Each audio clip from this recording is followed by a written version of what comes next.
Hi, Yinnies, and welcome to a Yin Yoga podcast. We have a guest today, Norman Blair, and I'm going to get into his bio in just a moment.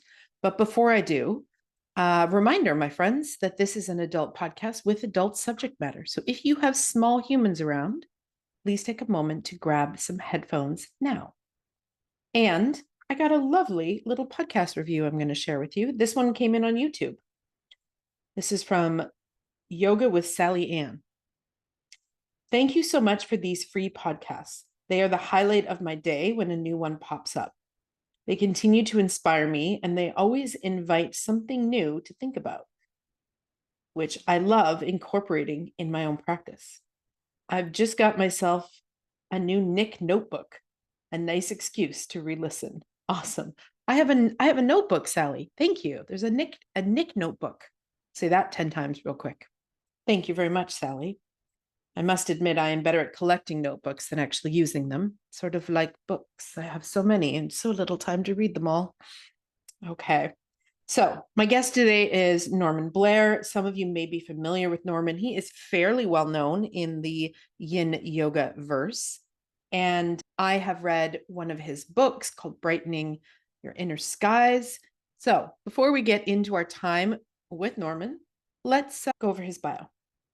So Norman began practicing yoga in the early 1990s, and he's been teaching since 2001.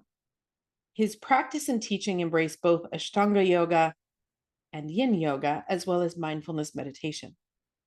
Through significant periods of training with teachers such as, I'm not going to say his name right, Alaric Newcombe, I'm not sure, Judith Hanson Lassiter, Richard Freeman, and Sarah Powers, he has gained the Yoga Alliance 500-hour accreditation. He believes that yoga is accessible to all of us, and that through regular practice, we can experience profound changes in our mind and body. His own experience has taught him that yoga is an enjoyable way to release and to make available energetic potential to enhance our lives. Yoga can help us become more flexible, physically stronger, and improve our stamina, focus, and awareness. Norman teaches intuitive dynamic flow yoga and yin yoga classes and workshops throughout London, as well as leading retreats. His yin yoga training courses are respected and popular, and he has run yoga teacher mentorship groups for more than 10 years. So that is a little bit about Norman. And when you hear from me next, I will be with Norman. Hi, Norman, and welcome to a Yin Yoga podcast. Hello, Nick. So, of course, you were on my radar to interview because I had ordered your book and I hadn't read it yet. It was in my very large to-read pile, which will probably bury me alive at some point in my life. And then you reached out and said, hey, I listened to a couple episodes, and we've been connecting ever since. And so it's lovely to finally have this actually happening, because of course, between me actually wanting to read the book fully and then your schedule, my schedule, here we are. We did it. It's great to be here, Nick. What I would love to start with is where I start all guest interviews, which is with how you found yoga. And then maybe we'll move into how did you find yin and when you became a teacher, and then when you found yin, in whatever order that chronologically goes. It's nice to go chronologically. So my first yoga class, it sounds such a cliche. I was taken there by a friend of mine who thought it'd be good for me. That was 1991 in East London at a studio called Bodywise. So I did a few classes then, and then I stopped. So I'm sure this is true for many other people, this stop, start, stop, start. And then a couple of years later in 1993, a friend of mine was training to be an Iyengar teacher. And as part of her training, she needed to teach a small group. So she said to a few of us, would you like to come along and we can just practice in her living room? And what a fantastic way to practice, Nick. So there was maybe half a dozen of us practicing in the living room. And about a year later, my friend Oz, she went to Crete, where there was this place called the Practice Place, a couple of very important, influential teachers, Derek and Radha, and they were Ashtanga teachers. And she got converted to the Ashtanga way. So she came back to London and began teaching Ashtanga. So I was practicing with Oz for the next like 5 or 6 years, once a week, going along her living room, doing these poses. And then at the 1999, I went to this yoga center in Crete. And that's when I actually began self-practicing Ashtanga, I mean, the kind of the traditional style, let's say. And then I started going to, so there's a teacher in London called Hamish Hendry, who's quite well known within the Ashtanga circles. And so I started self-practicing with him. And then 2 years later, I started teaching. So I started teaching in October 2001. And so, it's a good question. Why did you start teaching yoga? And to be honest, the reason I started teaching yoga was out of some deep personal turmoil.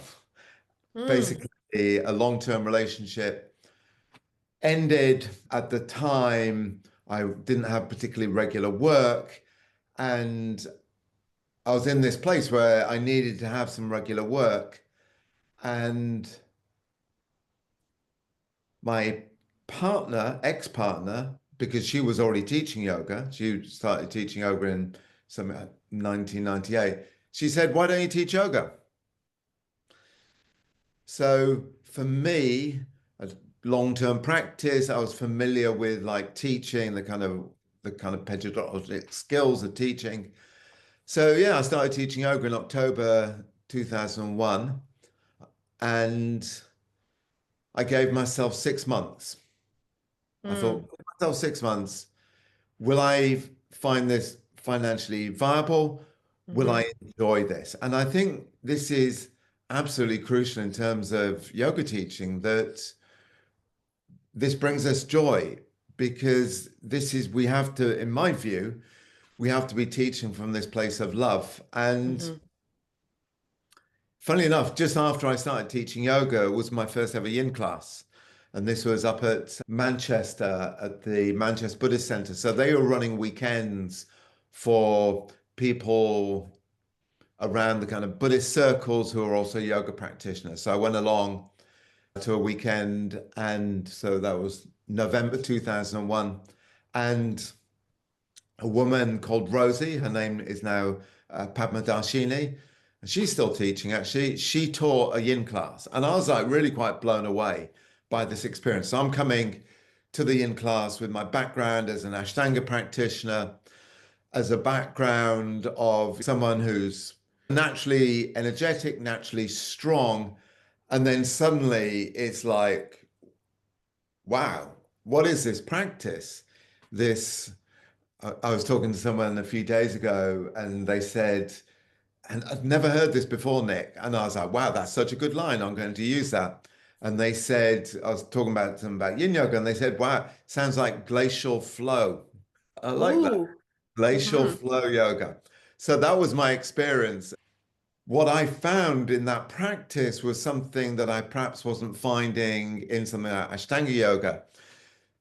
There used to be this advert in the UK, so I'm not sure if you had it in North America, for Heineken beer. And it said something like, the beer that reaches parts other beers do not reach. Oh no, I don't think And so. I like that. So, for me, that was my experience with yin. So I began, predominantly I'm Ashtanga practitioner, going Mysore, and began bringing a little bit of yin. And then in July 2002, Sarah Powers came to London, and she was doing a weekend at a place called Tri Yoga. So I went along. That was the first time I met Sarah. So that's 2000. So the first time I ever taught a yin class was February 2003. So I taught that as a long workshop. And I really see yin as a practice for a long time. Mm-hmm. I think what you can find in the yin practice, you go through these different layers, and sometimes those layers can definitely be like boredom. Sometimes Mm-hmm. those layers can be, for God's sake, why won't he shut up? Sometimes those layers might be like, wow, I'm experiencing like focus, I'm experiencing a high level of presence. Sometimes those layers, I remember someone coming up to me at the end of a workshop and she said, gosh, that was like watching paint dry.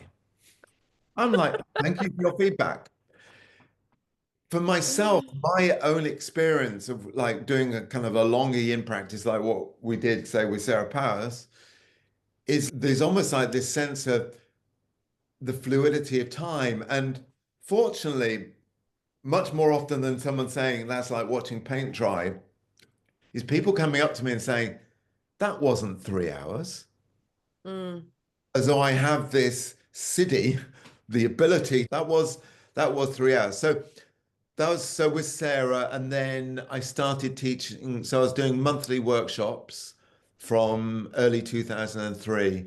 And then in September 2003, I started teaching a weekly Yin Yoga class, which was at the North London Buddhist Centre. And this class is still going. So 22 years later, this class is still going, which I think is wonderful. And I think, of course, I can't be sure, but I'm pretty confident that was the first weekly timetabled Yin Yoga class in London. Mm. And then 4 months later, I was in Napa Valley with Bernie, with Paul Grilly, with Sarah Powers. So Paul and Sarah were co-teaching a retreat. It was a 10-day retreat training. I don't remember Bernie. Bernie doesn't remember me. What I do remember was one of the oddities about that training was, I don't know, there was something like maybe 30 people on it. And 8 of those 30 came from the UK, and 5 of those 8 were men. I Mm. love it when I'm teaching, which is on rare occasions Very rare. of like, there's plenty of men in the class. And Yeah. sometimes I think I could be offering men like a freebie just to come along and experience the yin way. So that was my kind of experience. And what's happened over time is I'm very much into blurring boundaries. So I started studying like restorative yoga with teachers like Judith Lassiter in something like, I don't know, 2007.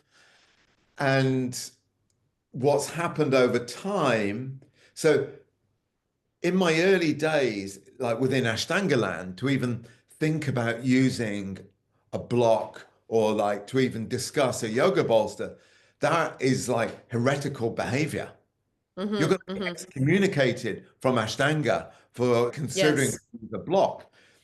I remember someone telling me about, so she was someone who's like reasonably restricted in her body. And what was the pose? Triang Mukha Ekapada Paschimottanasana, fourth, fifth pose in the sitting, and reasonably restricted. And she said to the teacher, oh, can I have a block, please? This is quite a few years ago. Mm-hmm. And the teacher said to her, blocks are not yoga. I'm like, wow, okay, what? Let's pause that because I want to come back to this and Okay. tease this out more. But I also have a question or two. Back. You said that your friend took you to a yoga class because they thought you needed it. Did they? Thought it'd be good for me. Oh, thought it'd be good for you. What Yeah, did they say? Why? they saw me as someone who's like stressed and anxious, which is the kind of normal human condition. Yeah, I mean, I don't see how We're anyone all is. stressed. We're all anxious. I'm very much in the view that we're all on spectrums. There's a multiplicity of spectrums. And the Totally. question is, what are we going to do about it? Yeah. So your friend thought, okay, you're stressed. Let's bring you to yoga. And then you said you started teaching, and it sounded like you started teaching in this sort of old school way of you've just been studying for a long time. And at some point, a teacher says to you, hey, you should teach this class. as opposed to a formalized like 200-hour, which is the Yeah. model now. So when I actually started teaching, I did not have any qualifications. Mm-hmm. What I did have was a grounded, established practice. What I did have was a community of people around me who were yoga practitioners, yoga teachers. Yeah. So I I I would would tend to, argue that having an committed practice and years of experience, both in your own practice, but also in community, is more important to me oh, than, absolutely, yeah, absolutely. than this You- sort of you- system that we have now where, we're cranking out 200-hour teachers constantly, and many of them don't even practice at home. They only go to a studio to Community is much more important than a 200-hour piece of paper. Having said that, I've got plenty of 200-hour pieces of paper, and they since then. since then, they certainly do have a purpose. However, for me, committed practice, our own personal practice, is crucial. Yeah, and that to me is what I witness as being missing with the I don't know how old you are, but definitely with the folks that are younger than myself. I'm 52 now, and when I look at teachers kind of coming up, younger than me, it's the home practice Yeah. that No, seems to no, be missing. yes. Nose to the grindstone, do the work, go through the practice, experience the highs, experience the lows, experience the frustrations, experience the despair, experience the joy. That is a grounding to be a good teacher. Yeah. And I always feel like, part of the reason why teachers struggle to find their own words when they teach is because they're not practicing. If you have your own practice, then you have this moment where you can sit and be like, what was that like for me? What words would Exactly. I use to describe that, as opposed to just sort of, Yes. parroting them from wherever they've heard them. When my I, first teacher training, we were not, we had to turn in a home practice journal for my first 300-hour, with the great. date. I mean, we didn't have to be overly personal, but just like the date, what poses we did, how we felt, what we would change, what we struggled with, in our physical practice. If we included, of course, pranayama or meditation, it was just kind of like some notes. And we had to actually turn that in order to get our certificate. It was like one of our homework assignments.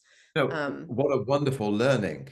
And to approach our practice as a way of informing ourselves as teachers. Yes. Yeah. It was crucial. If you're a young teacher out there listening to this and you're thinking right now, oh shit, I don't have a home practice, just start one. Slowly. So, I remember there is this person I know, and literally he went to an Ashtanga class and he immediately started practicing 6 days a week. Mm-hmm. Mm-hmm. He's on one end of a spectrum, like really a far end. For me personally, this was like a long time, slowly, and gradually, it made more sense to me. This, in my experience, is true for many more people than my friend I just described, who like Agreed. one Ashtanga class and then straight away 6 days a week. And he's still practicing Ashtanga like 20 years later. Yeah, I agree. Mine was slow as well. It's like take a 6-week beginner class and then take another one and then take some time off thinking you can practice at home, but only remembering so much. So doing some of it at home and then going back to classes. And, this Yeah, happened for years. I can remember, learning to do postures like headstand. And I remember falling out of headstand and hurting myself. I remember 10 years later, I did headstand for 15 minutes just to see what it was like. And my feeling after doing headstand for 15 minutes is I wouldn't advise anyone else to do that. Frankly, but clearly that I didn't do that straight away. It took me a long time to Yeah. build up. And then when I built that up, and then I was like, that was too much. And I've never repeated that again. And these days, I will still do something like headstand, but for 30 seconds, just a few times a week. So you discovered Yin at the Buddhist Center. Yeah. And then you found out about this 10-day, was this 10-day training, was this like a teacher training or was it a retreat or both? was a retreat teacher style training. teacher training. So Nice. yeah, I met Sarah in, July 2002. I repeated that the following summer, and maybe it was then that I found out, or before I found out about the training that she was teaching with Paul in January 2004. Funnily enough, we had to write essays, and I've still got my essay that I wrote. What was it? I think it was on Paul's book. But so that was a kind of another step. I'm very much, Nick, I'm into like repeat, repeat, Mm-hmm. repeat, Mm-hmm. repeat. That's how we So learn. I did another 2-day, 10-day trainings with Sarah. I've been to Vancouver, which lovely city, by the way, very expensive. However, I've been to Vancouver and 3 times. Wait a minute, aren't you in London? Yes, And you think Vancouver's expensive compared to London? Vancouver was expensive. We have Van- heard this in Canada, and we're not Vancouver. far behind where I live. It's not cheap for sure. Yeah. I was going to say, because it's Victoria on Vancouver Island. Mm-hmm. So I remember once when I went to Burnie and I spent about a week on Vancouver Island, Tofino, Mm-hmm. before Burnie's course. And I remember going to this yoga class in some studio that was out in the kind of almost the kind of the forest. And they were playing music. Mm-hmm. And I really want to encourage what you might describe as critical thinking. I'm like, why are you playing music? I want to hear The birds. forest. I want to hear the sound of the forest. I want to hear the songs of my body. So within yoga teaching, some things get really like set in stone. And Mm-hmm. it's almost like people lose their critical faculties. They come into a yoga class and they think, oh, there'll be music, or they come they're teaching yoga and think, oh, this is what I should do. Why should you do this? So, when I'm teaching courses, so my partner and I, we're very fortunate. We've got a studio at home. So we have these courses, 10 people come along. It's very much about facilitating, Mm-hmm. like sitting down together and learning from each other, because loads of people who come along on the courses know far more about many things than I do. So we can sit together and learn from each other. So that's like critical consciousness, rather than like, I am right, listen to me, zip. Mm-hmm. So I really believe in trying to encourage a more critical thinking approach within yoga teaching. And just as a simple example, so I'm not saying, oh, don't play music as in your yoga classes. One thing I would say, though, is I met a teacher and she said, this is a direct story. She said to me, she said, yeah, I was playing music in my yoga classes and I had the free version of Spotify. And suddenly in the middle of the class, the adverts came on. I'm like, okay, then. So I've never played music in a yoga class. On occasion in my own practice, I'll listen to some like hippie ambient stuff. Yeah. But it's Yeah. like, the origins, in my understanding of music and yoga classes, is from New York, where they wanted a barrier between this very noisy city and Yep. the yoga class. But That's when we were like, exactly why. So I do both yep, silence or music, and it is exactly dependent upon the situation and the location. yeah. Yeah. Yeah. If you're out in There, the forest, why not listen to the forest? or right now I teach a community class in a church, and despite its urban location, it is so soundproof Yeah. that it's like it's not needed. I remember Sarah Power saying this really funny story. I remember Sarah talking about how you think, oh, you're going to play like whale song in your class, and everyone loves whales. Like, I'm a huge fan of whales. Everyone loves whales, and there you are playing whale song, and someone in your class, their sister got eaten by whales 5 years ago, and they're like weeping in the corner, and you have no idea what happened. Yeah. Music can be really powerful. That can happen with words though too. I remember one time in a class, in a teacher training actually that I was teaching, comparing our untrained mind to a toddler walking down the street in a summer day, just being like, oh, flower, this, that. And I was trying to encourage the same gentleness you would have with that toddler. You wouldn't yank the toddler by the hand and say, "What's wrong with you? Come on, let's go." Instead, you would just be like, "That is a cool rock. Okay, come on, let's go this way." And I had someone crying because they missed their toddler. I mean, there is literally no way you cannot make someone cry in your class. Exactly. And I think It's like, I don't like words like trigger. Maybe it's a generational thing. So I'm quite a bit older than you, Nick. I don't like those kind of words, but we all come with stuff. I love that. I think Bernie got this, and he's very clear. He got it from someone else. And we all have issues in our tissues.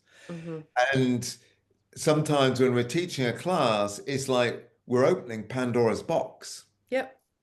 And stuff comes out. I remember being on a meditation retreat, which, by the way, I think many yoga teachers can really benefit from going on meditation retreats. Or just even meditating at all. Or just even meditating, exactly. Yeah. Going on this meditation retreat, and it was a place I was very familiar with down in Devon in the UK called Gaia House, which is a fantastic place. I'd highly recommend it. And I'm in the groove. I'm very familiar with the structure, the pattern of what's happening. And on about the third or fourth night, I had a deeply disturbing experience. And it was like, whoa, where on earth did that come from? And it came from within me. And it was something, so this is very early childhood, and it was something I'd really pushed down. So when people say to me, oh, I'm thinking of going on a meditation retreat, I'm like, well, could be good, could be like really rocky. Who knows? And I think it's the same with like when we're teaching yin. Yeah, it's the same in a yin practice. Yeah, sometimes it's good to ease away from like the strong intensity. I know you don't use the word edge. I will use the word edge, but it's good to let's be gentle with our practice. And the same is true for meditation retreat. I remember being at a meditation retreat and thinking, I'm sitting at the edge of an abyss. And it felt too much. And I pulled away from that edge. I'm like, that's fine. Yeah. On the word triggered, I'm with you on that actually, because I think unfortunately right now people use the word triggered to mean it sparked an emotion in me. I disagree with you. I'm annoyed by you. I don't like what you said. Whereas actually the word triggered is a mental health descriptor for a PTSD flashback. And so I would like people to use the word triggered accurately, as opposed to just like all willy-nilly to be like, you annoy me, you're so triggering. That's not actually how that word was intended to be used. I went on a course, a yin course recently as a participant, because I think it's so important for us to be fed. So I went along, really lovely teacher in South Wales, a woman called Olivia Clark. So I go along on the course, and so I'd met Olivia like years ago on a retreat with Sarah Powers. I didn't remember her.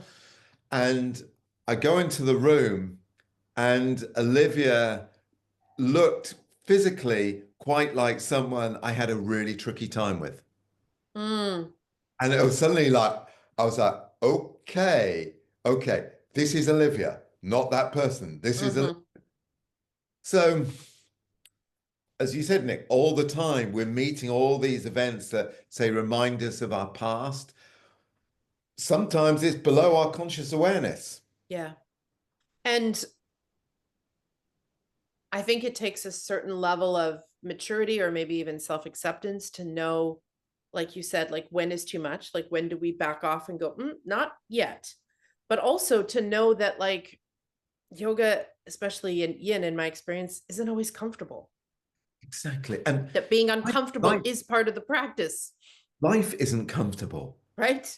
Yeah. Life isn't comfortable. We all suffer. Yeah. Life can be really, really difficult. Yeah. And if we're trying to like mollycoddle our way through life, it ain't gonna work. And for me, part of practice is like looking at life in all that it is, rather than trying to kind of pretend it's all fine. I remember seeing my first psychotherapist. So again, I think as well as meditation retreats, all yoga teachers can benefit from psychotherapy. 100%. And I kind of bounced into her room and she said to me, "Oh, how are you, Norman?" So I'm sure you have equivalent things like in North America, but I said, "Oh, I'm fine." This is a very English thing to say. I said, Oh, "Oh, I'm it's fine." it's very well, it is in Canada too. I'm fine. Okay. Yeah. I said, "I'm fine." And she said, fine. That stands for fucked up, insecure, neurotic, and empty. I love that. I love that. I'm like, great, thank you. And then she said, "That'll be £50, please." I'm like, thank you. So yeah, I love that. That's hilarious. yeah, Um, we all have these kind of facades. I'm fine. But below the fineness, we're churning, we're alienated, we're feeling anxious, we're like trying to fit in, we're feeling excluded, all the things. all the very human things, the things Yes. that make us feel uncomfortable. So I do think at the same time, like I sometimes when I'm teaching meditation, the first thing I start with is posture. Hmm. So, great. Okay, you can sit in Padmasana. Fine, feel free to sit in Padmasana. However, I don't think it's going to change your life. No, I don't think it's not sticking going to your make neck, you a nice person. not going to make, in fact, I do know some people who can really comfortably sit in Padmasana who are not nice people. Hmm. So, I remember someone in like the Ashtanga days, and it was like this person, as their body got more and more flexible, their mind got more and more tight. Hmm. So I know Hmm. what I would prefer. I want like some flexibility and some softness, some gentleness up in my head and my heart than having Yes. longer and longer hamstrings. Yes. I So, often will say that if you're, if you came to yoga to be flexible, great, but hopefully that flexibility isn't stopping with your physical body. one of the teachers that I really appreciate and I've learned a lot from is a man called Dogen. Are you familiar with the work of Dogen? Yes. Yeah. So Dogen, 13th century Japanese teacher, and he went to China. So at that time, China, the more kind of advanced teachers were practitioners. So he goes to China. So going from Japan to China in the 13th century is a fairly arduous and difficult journey. Goes to China 3 years, comes back to Japan. So when he comes back to Japan, his students say to him, so I think this is a great question. So, when I went on Olivia Clark's training, when you go on things and you come back, and I would love it. Students say, like, "Nick or Norman, what are you bringing back?" Mm. And Dogen said, "A soft and flexible mind." Mm. I'm like, blow my mind, man. Yeah. That's what it is because in the inevitability of discomfort in our lives, in the inevitability of all the kind of the ups and downs, the peaks, the troughs, the disasters, the joys, having a soft and flexible mind is infinitely more valuable than having long hamstrings. Oh, definitely. Definitely. I'm curious, when practicing and teaching yin regularly, how long of a journey was that before you did that and then decided to write this, which those of you on YouTube can see, and those of you that are just listening, Norman's book, Brightening Our Inner Skies, Yin and Yoga. So, What sparked that? I've always loved writing, Nick. I've Mm. always written, and I've written a lot of political stuff. I was writing articles and pamphlets and books from like, the mid 1980s. One of it was recently republished by some anarchists in Montreal, which like really touched me. And then in 2007, so 4 years later, I ran a day on like Yin Yoga. Hmm. And for that day, I wrote a manual. So for myself, I'm familiar with writing. This is how, if you said to me, visualize, Hmm. I'm like, how do you visualize? Mm. This isn't so when teaching, being conscious of the words we use. Yeah, So because not everybody can visualize. exactly. Yeah. I remember someone telling me about they were on a yoga teacher training right at the start. The teacher was talking about mirroring. So just to be clear, when I'm teaching, say teaching half butterfly, I picked up my left leg and I'm saying, Nick, pick up your right leg. They told people they were mirroring? No, they Oh, said, use the word mirroring at the start of this teacher training, and this okay. person did not know what they meant. Okay. So suddenly they're in this kind of mental, everyone knows what they're doing apart from me. Mm, I'm the dunce at the back. mm-hmm, mm-hmm. So I would never use the word visualize in teaching. I would perhaps use the word imagine. That's what I use. Yeah. And it was because But I met somebody who couldn't visualize, and then and there's a name for it. And it's a large percentage of the population actually that I doesn't can't. picture things in their mind. And so I use the word imagine, but I also, anytime I use a descriptor, I also use like a kinesthetic sensation option. I also use just like a word for those that are wordsmiths. I always try to bring it in multiple ways because not everybody can visualize, not everybody connects to words. Some people are super kinesthetic. And so understanding different learning styles is key. And an absolute fundamental for teaching yoga. So personally, I'm very opposed to fundamentalism. I'm much more in support of mysticism, but an absolute fundamental for teaching yoga is options. Mm-hmm. Yes. And if you're in a yoga class, I'd say this to everyone. If you're in a yoga class and you say to the teacher, is there a way I can modify or amend? Is there an option for this pose? And the teacher says, no, there is, which is leave. Leave sooner rather than later.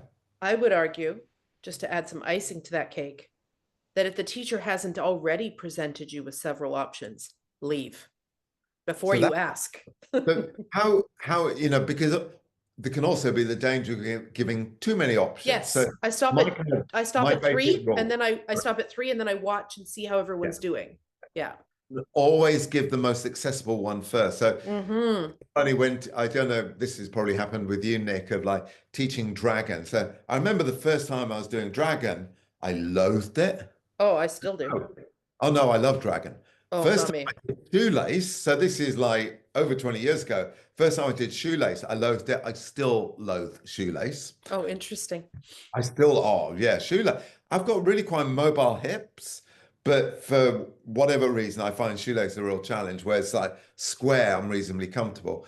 So in Dragon, something that causes me frustration. So we do like maybe 3 minutes in what I might describe as the standard class Dragon, and then looking at options like say, Laughing Dragon, a new one is Sun Dragon, where you're raising the hands above the head. Mm-hmm. And there's What's Wind laughing dragon? Inquiring Dragon. minds want to know. A laughing dragon is like you're having a laugh. So laughing dragon, you're in dragon, and say you've got your right leg in front, you bring your left heel to your left hip, and then reach round and catch Oh, that. that's what Bernie calls screaming dragon, Yeah, I I think. like the word laughing. And do you know this is one of the great You things? definitely have to be enlightened to laugh in that. Well, no, it's like you're having a laugh. So, but one of the lovely things I find about yin is this sense of permission. Yeah. Is this sense of like openness. And something I've been recently using in teaching, and this might get some people's hackles up, is I've said agency is more important than alignment. Oh, 100%. It's the first, I'm a big fan of alliteration, Nick. So agency and alignment. So it's this sense of like openness within the practice. So some people will call dragonfly straddle. I'm like, that's fine. I call it Tomato, dragon. tomato. Exactly. But it's that sense of like openness within the practice. And I find sometimes we'll talk about this is like freedom yoga. And Mm. this is, and I can still remember when Paul was doing all the stuff around skeletal variations. And I can remember him talking about going to that natural history museum. And all he had to do, he looked at something like 30 femurs and it was like, here is the evidence. Yeah. And the pushback that he got Oh, for from years. For years. pushback Yeah. he got from people. And what I find fascinating, so I remember talking to a very advanced Ashtanga practitioner about this. And for me, when I first came across this, it was like liberation. Yeah. It was a I just, hallelujah moment for me. yeah, I just Yeah. I do was what like, I do. this explains everything. Yeah, I just do what I do in my body. And obviously, we both know, and people listening to this know, we can get substantial more movement in our bodies through our practice. However, at some point, some people are born in Padmasana. Some people will never do Padmasana. So Padmasana being lotus, it's like, it's not a prize. Something I'll talk about a lot is letting go of poses as prizes and seeing them as paths. Mm, So these are paths into our bodies. I like And that. as we come into our bodies, there's that understanding of like all the time it's changing. Yeah. Every So day, every minute, every some breath. days, yeah, some days I'm like, oh, I'm like feeling mobile, feeling strong, feeling happy.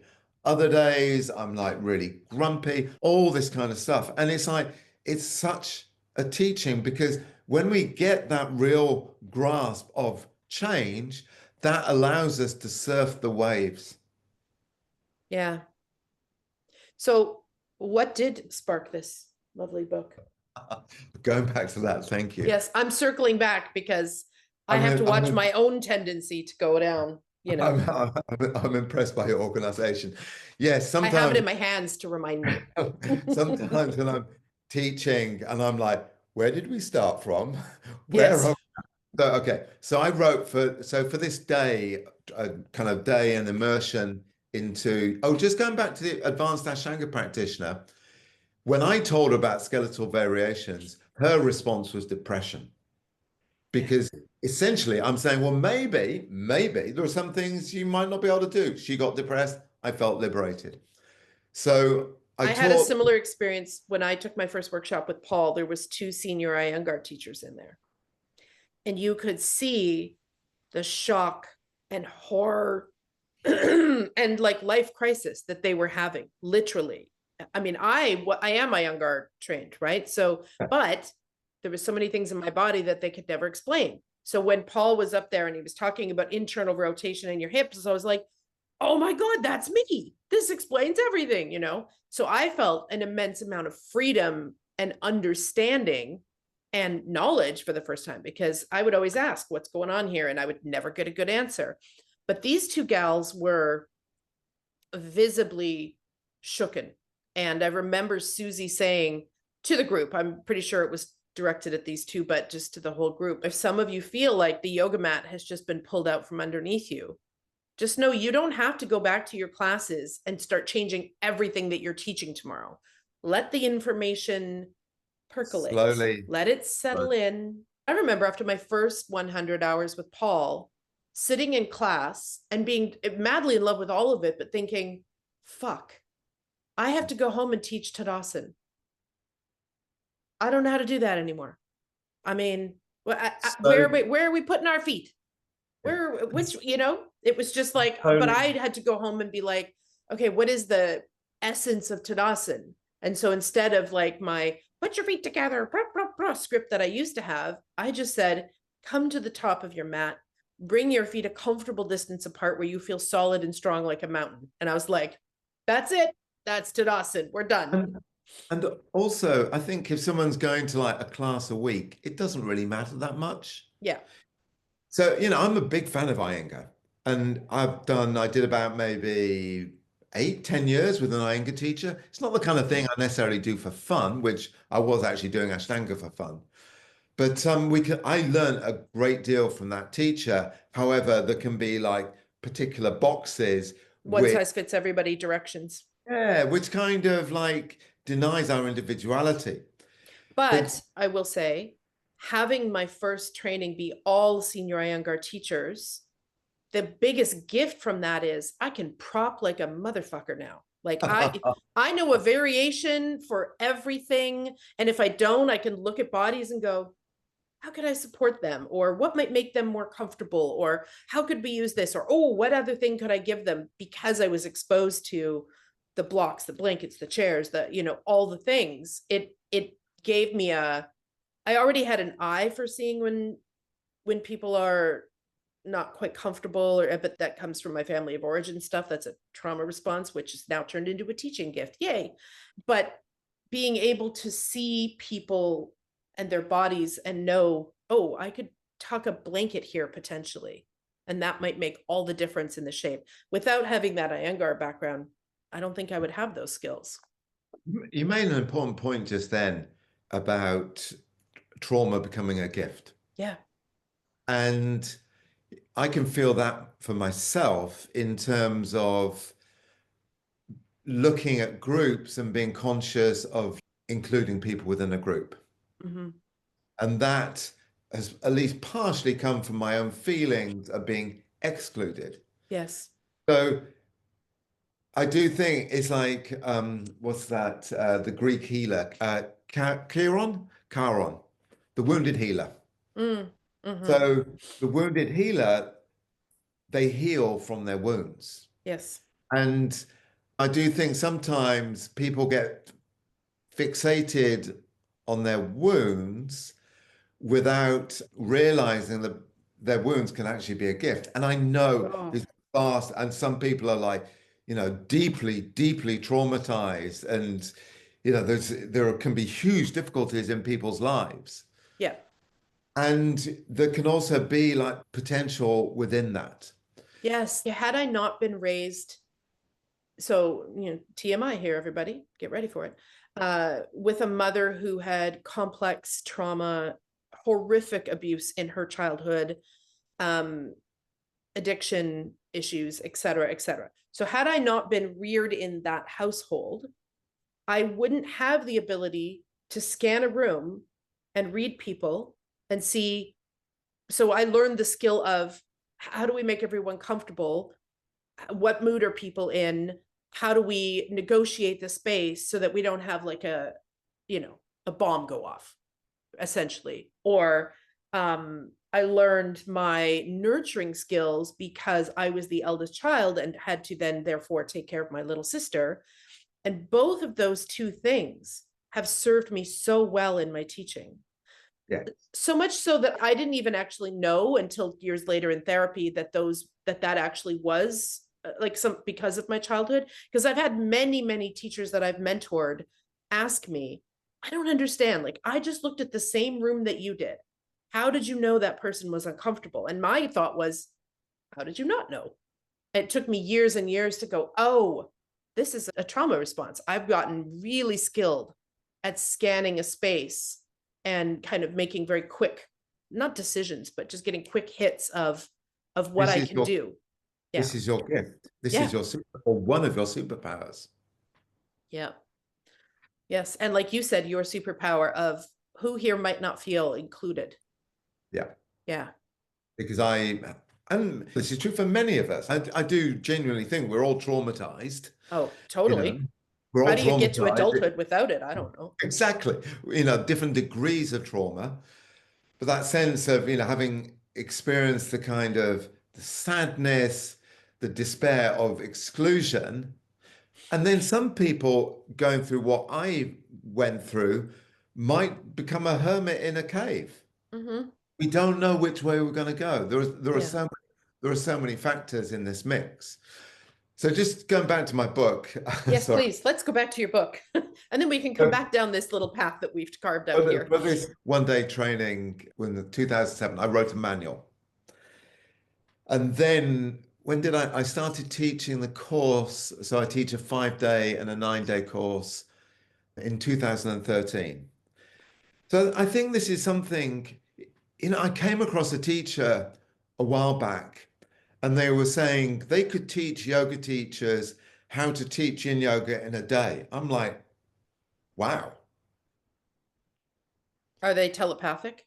How are they doing that? Maybe they've got loads of cities. I don't know. I don't guarantee, even after a 5-day, there are so many skills involved in this practice. Oh, yeah. I do think that sometimes some people start too soon and then it becomes unsustainable. And when we're building, it's like the foundations. The foundations need to be strong. The foundations need to be deep to support the building. Yes. So this manual I evolved over these years from like running these kind of day-long courses starting in 2007, then the 5-day course in 2013. I'm also writing other articles, as we talked about, I'm politically engaged, so bringing together these articles. And then a friend of mine, actually, April, she's on the front cover of the book. That's April in Banana Asana. For those of And you on YouTube. hello. And she said, you could really write a book. Yeah. You could really write a book. And why don't you do it? So it was April that pushed me over the edge. Thanks, April. Thank you, April. But then there was this thing, Nick, of like, there's a little bit of me thinks if I'd known how much work it was, I might not have done it. But once I'd started, once the ball was rolling, I was bringing it all together, rewriting it, trying to put it into kind of reasonably similar styles because these pieces I'd written over a kind of number of years, it was a lot of work. Yeah. And I'm really grateful I did that work because I think it's important to kind of get these ideas out there. And I'm very much into connecting our inner practices to what's going on around us. And I do find that, doing practices such as a yoga meditation practice can give me resilience, can give me the energy to deal with the inevitable challenges that we all experience. Agreed. Yeah. I'm actually slowly trying to wrap my head around how I'm going to write my book. So I'm always very curious about people when they do it. And and it's exactly that. I have all of these writings and transcripts and audios and things and a manual, obviously, that I want to gather together. It's the getting started and figuring out how to, that's where I'm at right now. I'm at the like, well, how do I assimilate these things together into some sort of a logical cover to cover pattern? So you do not have to start at the beginning and start wherever you want to start. What personally I found really helpful is like getting up early. Getting up early, For me, it would be the opposite. It would be writing at night. Yeah. But what a wonderful example of individuality. Yeah. And something else I think is so important and is neglected within yoga teaching and is also neglected to some extent within writing is collaboration. So my book, at the end of my book, there's a list of like maybe 10, 15, 20 names.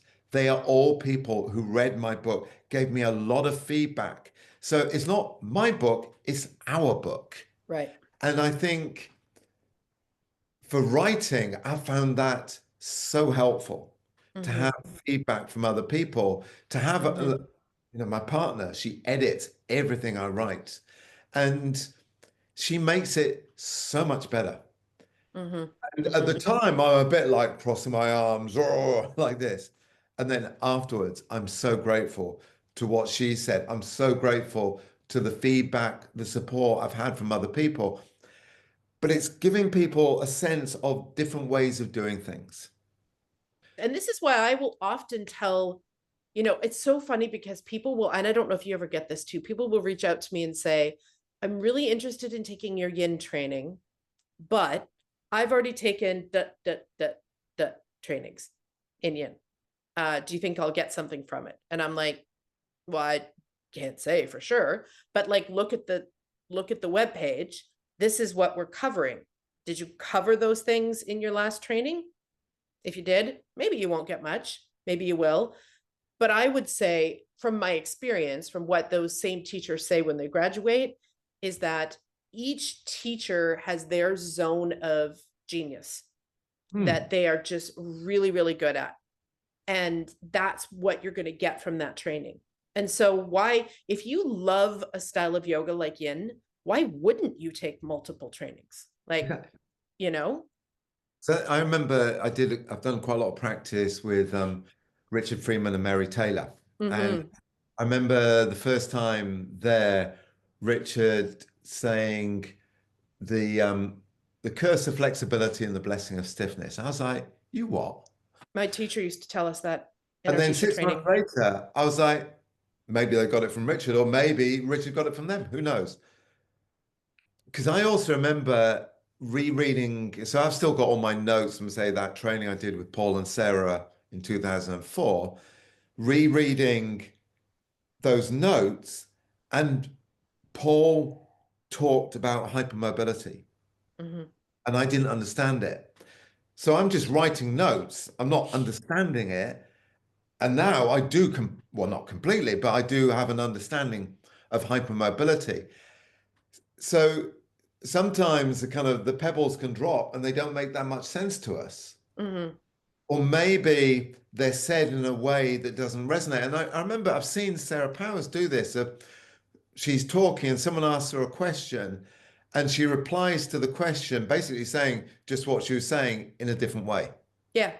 Yeah. And that was last year. I went on a course with a woman up in Edinburgh called Nadine Watton. Lovely course. It's like Nadine's a really good teacher. We can all learn from Yes. studying together, and it's great for me to be like a participant. And the whole reason that well, I mean, I thought I was going to finish the program, but I didn't. But one of the reasons that I really got interested in Chinese medicine and did spend 3 years in acupuncture college studying it was Good for luck. that reason. It's like I got a little snippet Mm. of what is yin and yang, what are meridians from Paul's training. Of course, only a snippet because he's not a TCMD. So of course he's going to only give you what he can give you. And it just left me wanting so much more. And so that's why I went and did that. And It's a vast ocean out there. oh, there's And so much. This is one thing reason that I love teaching yoga is that mm, you will never run out of things to learn. Never, yeah. ever, ever. Like there's And on always more. occasion, I get bored. On Me too. occasion, I'm like, feel I fed have a up. voracious appetite for information and knowledge. But this is human. Yeah. And I think this is about allowing ourselves to be human. If I'm working with a teacher and they say, well, I'm bored most of the time, I'm like, well, actually, you need to find something else to do. Yeah. No, And definitely. you've lost your spark for it then. Yeah, exactly. And then the question is, well, how do we regain that sparkle? And for Whether me, it's I take a break taking a and I go break, study. I take a break, reading a I go book, study. Yeah. studying. But I think it's like, we can do all this study and maybe in 50 years' time, we're like, I got it all wrong. And that's Oh, fine. totally. I mean, It's there's so like, many things I said as a new teacher that now I'm like, maybe that's not so accurate, I said something not that long ago, Nick, probably about a few months ago, teaching online. And I said something like, oh, the main function of the nose is to breathe. And then I'm thinking, I'm not sure if that's true, actually, because what about What this? about smell? Exactly. Yeah. I was like, oh God, what have I just said?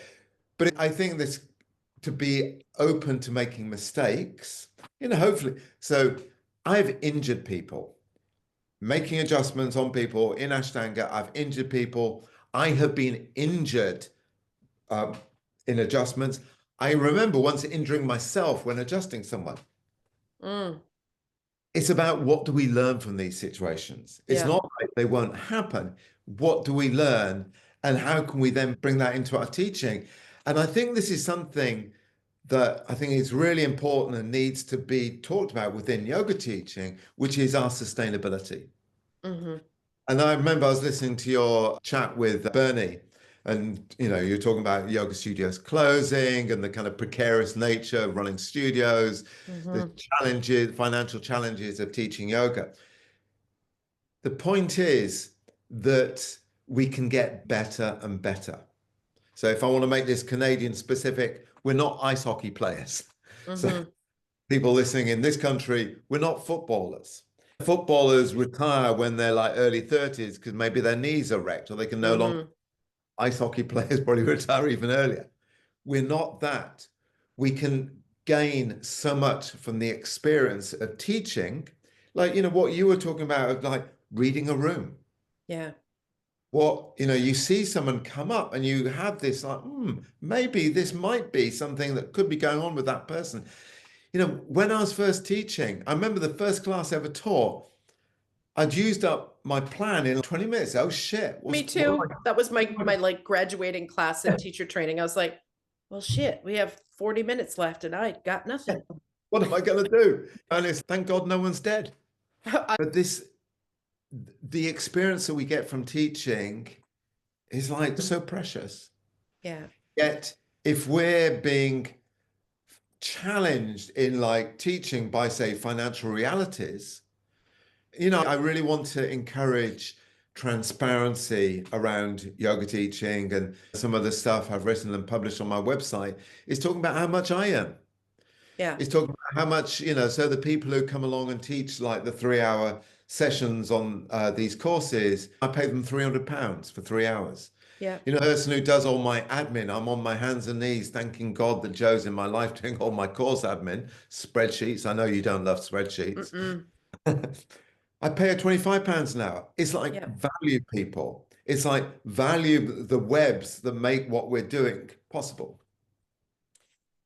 One of the things that really stood out to me, and maybe it stood out to me because I have a bit of a similar kind of journey, ebb and flow through yoga as what you described in your book, was this sort of transition from being, we'll just say hardcore. I think that's an accurate word, right? And not that you're not still hardcore, especially when it comes to some political things and your activism, but that it felt to me like there was this sort of transition through into kind of what I call the middle way, which is, of course, a Buddhist word, which is like not extreme this way, not extreme this way, but what is the sustainable kind of middle path here? And I'm wondering if you could just maybe touch on a little bit about how you think that your yoga and your meditation practice, or yin yoga, if it's more specific, brought that in. Well, and probably therapy too, I would guess. Yeah, I think many things really, Nick. Giving me more insight into myself, Mm-hmm. helping me to have more kindness towards myself, which is definitely an ongoing process. Mm-hmm. Absolutely. I'm not sitting here saying I've got it sorted out. I definitely haven't got it sorted out. And this is a process that's going to carry on until I die. But about being kinder to myself, about recognizing that things take time, Mm-hmm. about realizing that maybe some of the motivation behind my activism, which, as you said, continues, but maybe some of that was the police were more in my head than out on the streets. Mm-hmm. Mm-hmm. And Relatable, yes. it's like realizing that we need to do both inner work and outer work. So some of the people that I was particularly involved in when I was younger, there's a lot of like outward, Yeah. Yeah. not much inner reflection. Yeah. And then I definitely see this within like kind of the Buddhist and yoga circles, that there is a lot of narcissism. There's a lot of, I've seen people sitting there saying, I'm a meditator, I've got everything sorted out. And Mm-hmm. actually, what they really need to do is go and see a psychotherapist. Having said that, it's like, I really want to have this approach of both inner work and outer work. I want to have this sense of like, helping myself to be more grounded in who I am, accepting myself more rather than in denial about who I am. And then also the realization of that, like the world that is around us, the world that is around us has an enormous impact upon us. We cannot deny what's going on around us. And for some people, if someone's living in a war zone, it's unlikely they're going to be doing the Ashtanga primary series. They're going to be surviving. Yeah. So it's like we're all in these different circumstances. And I think the inner work needs to have a outward expression, and the outward expression needs to be grounded in our inner work. Agreed. So yeah, it's Like, funny when you say the middle way. I remember being with a teacher and he said this because, too often people see this as like a seesaw. It's like it's a bit yeah. linear. And I love this idea of like the multiplicity of spectrums. And I remember being with this teacher and they said moderation in all things, hmm including moderation. I cannot agree with that more. I would say that has been my biggest, I say that all the time in my yin classes when I'm talking about sensation in the body. I'm always saying what we're looking for here is moderation, right? We're not looking for, I'm going to have a nap. That's restorative, which is lovely, but different. We're not looking for so strong that like we're scrunching up our face and our veins are bulging and we're white knuckling it. We're looking for like moderation, which is kind of to me is the middle And way. And I always joke, I'm like, and I realize that that doesn't sound sexy. Like I realize you're not going to see how to have a moderate practice on the cover of Yoga Journal. But the but older I also get, the more I realize that's where the magic is. and also moderation, moderation in all things, including moderation. Yeah. Sometimes push it. Yeah. Sometimes it's like sometimes maybe stay up all night. Sometimes explore those kind of strong sensations as much as sometimes you turn up to class. So, very often when I start a class, it's like check in. That's what I do too. Who have you bought? What's Mm-hmm. happening within you? What's the feeling of you within you? Because that can then give some guidance into how you're going to practice. Because Mm-hmm.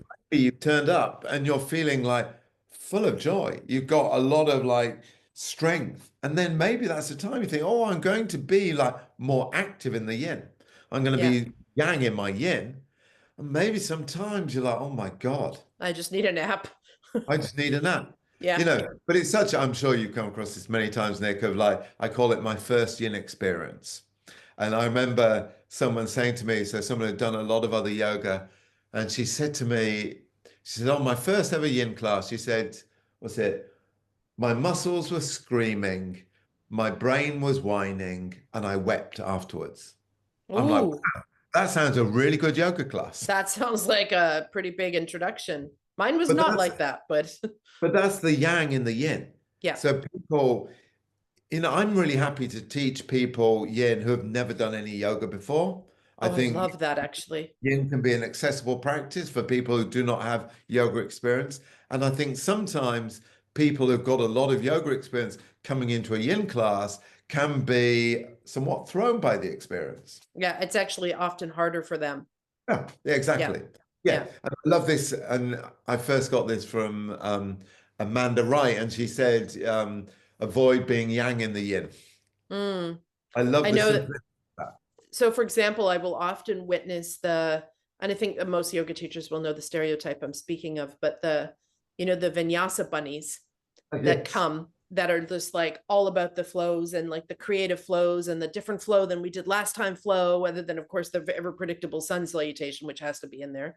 Different, but not different. I will see them often come into a yin practice and the boredom is palpable. Isn't that great? And as a teacher, that gives me an opportunity to speak to that, to Yeah. say, What is boredom? sometimes the hardest thing about this practice is boredom. It's like, are we still in this shape? Isn't this the same pose we did last week? Like, You what's know the happening? some of the roots of boredom. No. My understanding, of course I could be wrong, is that boredom was first used as a word in something like the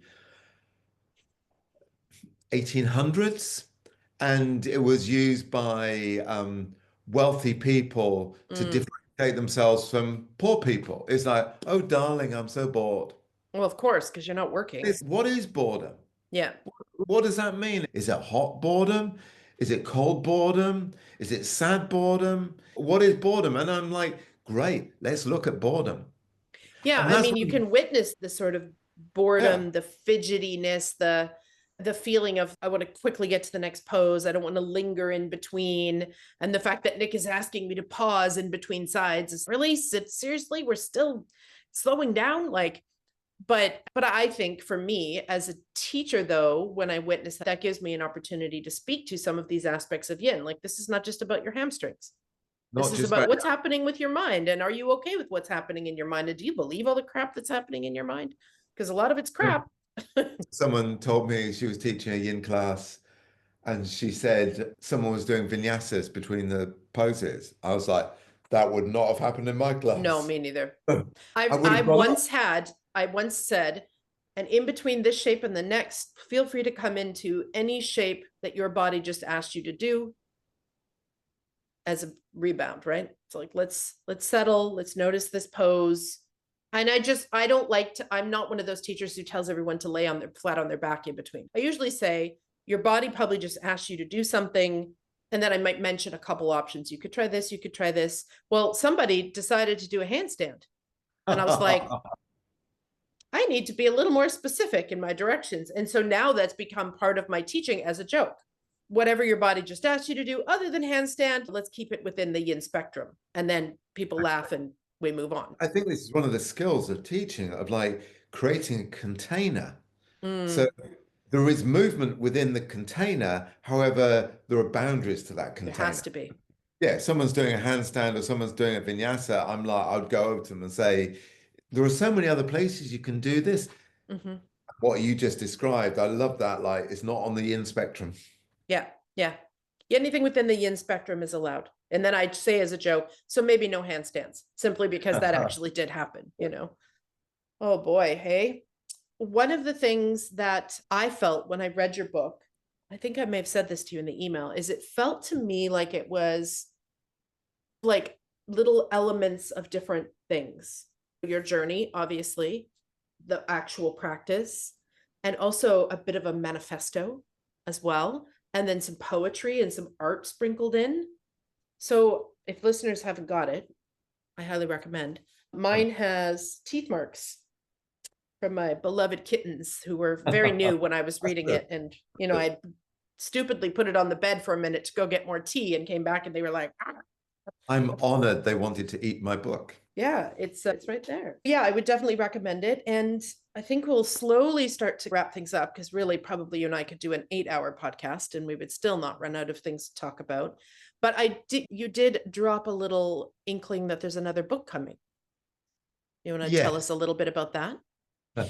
So it's with my partner for editing, which will take a while. So Books it's take more, way longer than we think they, don't they? yeah, and I'm quite into self-publishing, which kind of makes it even longer. However, it gives more control. So Mm-hmm. this is like some pieces I've written, some poetry. That's one of the things I love with the kind of yin practice. It feels very creative to me. And just Agreed. that kind of space and that kind of It gives sense. you the space for it. Yeah. Exactly. Space is fertile. And it's, I think, what's that? I'm a big fan of Star Trek. And what's Me that? too. Org, resistance is futile. I'm right. Resistance is fertile. Exactly. Live long and prosper. One of my favorite films is First Contact. I love that film. I And love almost all of it. There's some Star Trek I like more than others. I'm definitely OG series is number one. Next Gen is number two. I'm next gen. So I'm losing my thread a little bit. It's like, oh yes, that's it, poetry. So my next book, when it comes together, will be prose, some like personal stories, will be less of a manual. So, that Mhm. Our Inner Skies, that is a manual. So, and there are loads of other books around. There are manuals such as the books that Bernie's done, Paul's book, Sarah's books. So this will be more, perhaps looking at what are we doing with practice? How can we engage in this world? How can we make a difference in this world? Who are we? What are we doing? Thing that I noticed too at the end of your book is you actually do a few restorative poses. Yeah, I Just a going couple back that in here. when I'm teaching yin, I'm feeling my inner Ashtanga practitioner. Mm, As I said, I did a lot of restorative, and I'm very much into kind of blurring these boundaries. I'm hmm. not into the silo of Ashtanga or the silo of Iyengar or the silo of Yin or the silo of restorative. It's like just move. And obviously, someone says to me, all I do is yin yoga. I'm like, you've got to go and do some weights. I have weights. Something. Yeah, you have to do something yang. Yeah. Yeah. I'll sit there with a sandbag over my head and fantasize about bulging biceps. It's like the more variety we can bring in, the more I'm trying to use the word harmony rather than balance. Oh, preach. This is a pet peeve of mine, the word balance, because I just think harmony is so much more accurate to what most people mean when they say balance. Yeah. So when people talk, yeah, it's again going back to this kind of seesaw. Yes. Of like, oh, parasympathetic nervous system good, sympathetic nervous system bad. I'm like, dude, You need both. you need both, and it's more than that as well. And it's not like either or. It's like completely all meshed up together. Yes. It's like when I listened to your chat with Bernie. It's like we are all within this skin. When people talk about fascia, I'm like, whoa, but what about bones? Oh, is bones fascia? Or maybe not, or who knows? It's all within our skin. And for me, this is what practice is partially about, of like getting us to get into this within our skin. Mhm. Anything that can help us to appreciate this precious gift is like mind blowing. It's the journey inside. The journey inside. The Yeah. journey Yeah, so inside. harmony can perhaps get away from the seesaw. Yes, agreed. Agreed. The linearness of Yeah. this or that, this or that, this In or my, that. in my own practice, I do a little bit of, call it like semi qigong movements. And I love the circling. I love the swaying. And a lot of yoga is pretty like up and down, linear, Iyengar, Yeah. Ashtanga, up and down, up It's and down. actually one of the things that teachers comment on most when I do my training, because I'll do 2 yin yang classes with them as examples of ways you could do this. And then I have a video that I do for the third. And they're all so taken by the fact that my mat, first of all, is horizontal, and that I'm moving from one side to the mat to the other in a more fluid way, that there's not a vinyasa or a chaturanga in there anywhere. And yet I'm still doing classical hatha poses, but just the creativity of being able to, like, how else could I get from here to here? And I would say that definitely martial arts and qigong has informed that sort of more circular nature of the practice instead of being so linear. We're fluid. Yeah. That's what we are. We're fluid beings. And so a practice that reflects that fluidity is crucial. Something I do in my own practice is I do barefoot walking each morning. The bare feet over the uneven. My partner and I, we're privileged. We have garden. But just yes, going that over is a gift. I know, it makes a difference. Going over that uneven ground, moving our bodies in as many different ways as possible. That's the answer. Or I shouldn't say the answer, an answer. An answer. Yes. Let's do some of our closing icebreaker questions, which I'd always say icebreaker questions, and I realize actually then they would have been before, but whatever. They're like questions. Maybe there's no ice. Now I know that you're a Brit, so this one you might be stereotypical or not. Coffee or tea? Oh, both actually. Yes. I love my AeroPress. Do you have an AeroPress, Nick? I do. Yeah. I love my AeroPress. And my partner, she bought me an AeroPress. I was like, oh God, something new I've got to learn. And now I love it. Me too. And when I go on meditation retreats, I take my AeroPress with me. I would as well. I have all these people like looking at me as I like have some nice coffee and a fancy AeroPress. Yeah, I would love to have like an actual little espresso situation machine, but I don't have the counter space for it. So AeroPress for the win. I think AeroPress is better actually. I don't quite. I still sometimes will go out and get some espresso to dump into my smoothie or whatever, but I'm not a connoisseur, but anyway, I like both coffee and tea. Me too. It depends on the situation. Do you have a favorite ice cream flavor? Oh gosh, I love ice cream. Ice cream is my Achilles heel. If I do so much movement, I don't know what I'd be like. So, in fact, I had it last night. We're having an ice cream revolution in this country. And back in the past, ice cream was a bit more limited. And there's this ice cream company called Hackney Gelato. And last night I had their clotted cream and strawberry. Yum, yum, yum. I'm also a big fan of, salted caramel. I much prefer Haagen-Dazs to Ben & Jerry's. One thing people often get wrong about me. There's edge within the softness. Mm, So I can be quite edgy. I can be the angry person shouting on the street. And sometimes people don't see that in the kind of the yin softness. hmm So it's there. It's there. mm. I nearly had a fight a few months ago. I was walking down the road and this person was walking towards me. And this is something I really loathe when this man had his phone in his face and he's walking down the road and we're on a collision course. And this I'm like getting like, and I went, Yeah. he put his phone down and he looked at me and I was like, oh shit, I'm about to have a fight. I'm no good at For fighting. those of you listening, because I bet you the noise cancellation just canceled that out. He snapped his fingers. I But snapped my fingers yes, at the yeah. man and he turned on me and I was like, what have I just done? But fortunately, he then walked on. I was like, oh God, that's a good lesson. Do not snap my fingers in someone else's face. I've said to people, pay attention when they've It's almost walked right into better than me. snapping your fingers in someone else's Yeah, face. pay attention. Yeah, And don't please. get me wrong, I do pull my cell phone out while I'm walking, but I usually just step off the sidewalk onto Yeah. the grass or something. If it's my partner saying, did you remember to grab blah, blah, blah for groceries? It's, oh, hang on, let me get out of traffic while I answer this. I can relate to that actually, the edge and softness together thing. That is one thing that people often get wrong about me as well, except in reverse. Oh, People, I think the physical presentation, people assume a certain amount of edge, which there is some. And then when they get to know me, they're like, oh my God, you're just like gushy inside.